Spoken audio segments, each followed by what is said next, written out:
एक दिवस विशाल मोरे, रोहित हिंगे, सारोळ्या के पांड्याचा सरपंच तेजस साळुंके, सोहम धाडवे आणि आपल्या शंकरप्पाचा मुलगा दादा आणि आमच्या गावातले जुने क्रिकेटचे खेळाडू अजय बाठे, दादा बाठे असे बिचकत बिचकत पतसंस्थेमध्ये आले की मगाशी त्यांनी सांगितल्याप्रमाणे की बाबा या ठिकाणी आम्ही क्रिकेटचं ग्राउंड करतोय, रमेशनी काम चालू केलेलं आहे। ज्या वेळेला त्यांना मी जागा विचारली, एक 10 मिनिटांमध्ये माझ्या लक्षात आलं की बाबा सातबाराचा उतारा द्या। सातबाराचा उतारा पाहिला भाऊ, मी त्या ठिकाणून लगेच इथं 10 मिनिटात आलो। बरोबर लगेच त्याच ठिकाणावरून आपण मोजणीवाल्याला फोन केला। दुसऱ्या दिवशी मोजणीवाला समक्ष घेऊन आलो।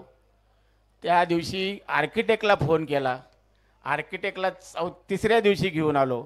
हे काम सुरू झाल्यानंतर लक्षात आलं की इकडं 61 मीटर यांना सेंटरपासून पाहिजे होता।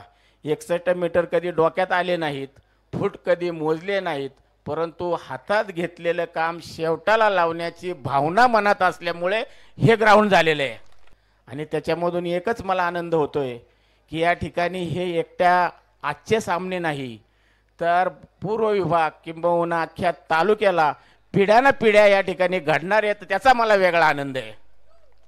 पांडे गावाचं नाव हे जागतिक नकाशावर घालविल एवढीच या ठिकाणी मी तुम्हाला ग्वाही देतो। पहिल्यापासूनच घुसाघुशी करणारा असल्यामुळे हा डाव या ठिकाणी चांगल्या पद्धतीने सक्सेस केला।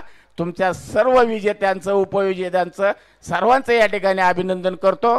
आपण या ठिकाणी आम्हाला परत एकदा बोलावलं डाव खेळायला, डाव करायला, त्याबद्दल मी तुमचा आभार मानतो।